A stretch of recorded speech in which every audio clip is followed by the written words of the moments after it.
Assalamu alaikum wa rahmatullahi wa barakatuh.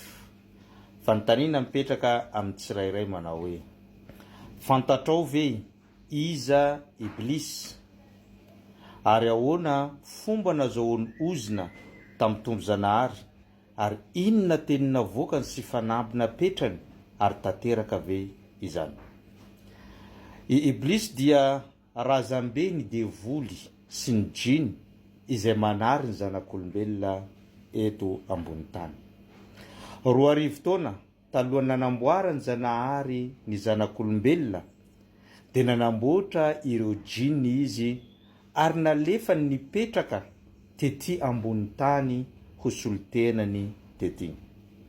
Saingy ny zavatra izay nataon'izy ireo dia ny famono, ny fanaratsy, ny fandatsadra, nanao korontana maro samihafa ary tsy nilamina izao tontolo izao fa ny famono sy ady lava no niainan'izy ireo teto ambony tany. Tezitra noho izany tompo Janahary ka nandefa n'ireo anjely tonga tety ambony tany niady sy namono an'ireo djiny rehetra teto ambony tany ka maty avokoa izy ireo, tsy misy na dia iray tavela afa-tsy djiny zanaka djiny anankiray kely izay mbola menamena no tavela tamin'izay fotoana zay. Ka noentiny Jibril miaraka amin'ireo anjely niakatra tany an-danitra izany djiny menamena izany.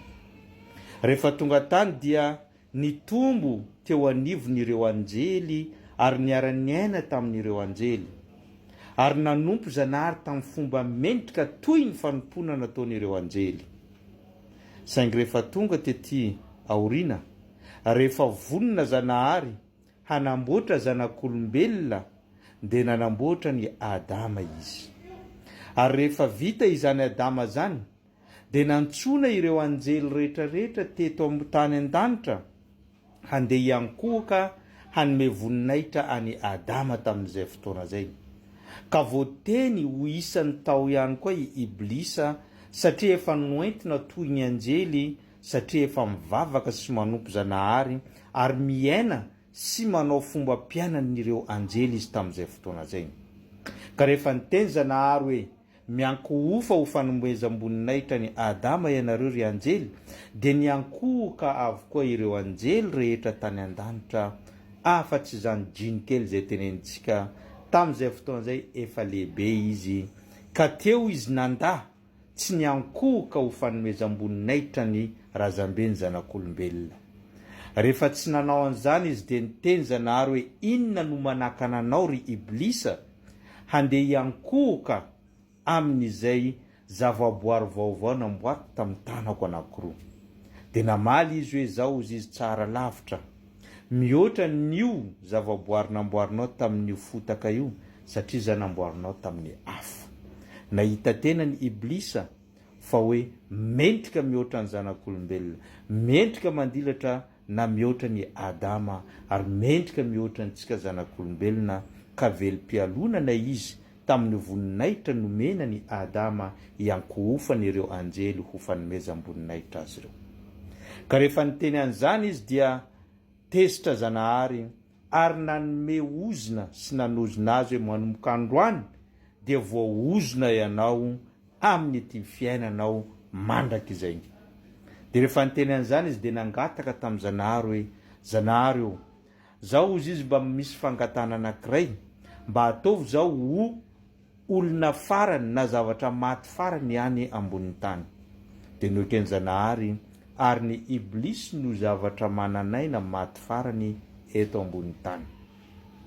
Taorian'izay dia niteny izy nametraka fanampy tamin'ny Janahary fa hoe io zavatra izany hoe io Adama izay nomenao voninahitra mihoatra ny tenako sy mihoatra n'ireo anjely io dia tsy hitsahatra zao any ambony tany mandra-pahafatiko ny hamalifaty tamin'ny ozina izay azoko noho io zavaboary vaovao ka tsy avelako miaina am-pilaminana izy sy ny taranaka faramandimby any aoriana.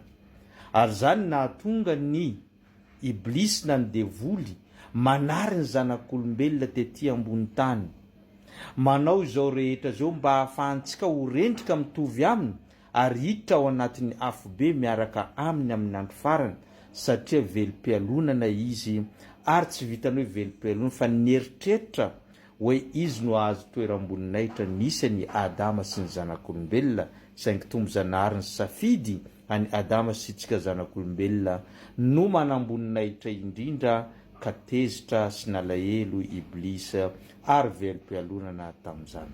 Lesona raha lasa nabavy anatin'ny finoana Islam dia ny teny Zanahary hoe ny devoly dia fahavalinareo ka raiso ho fahavaly marina.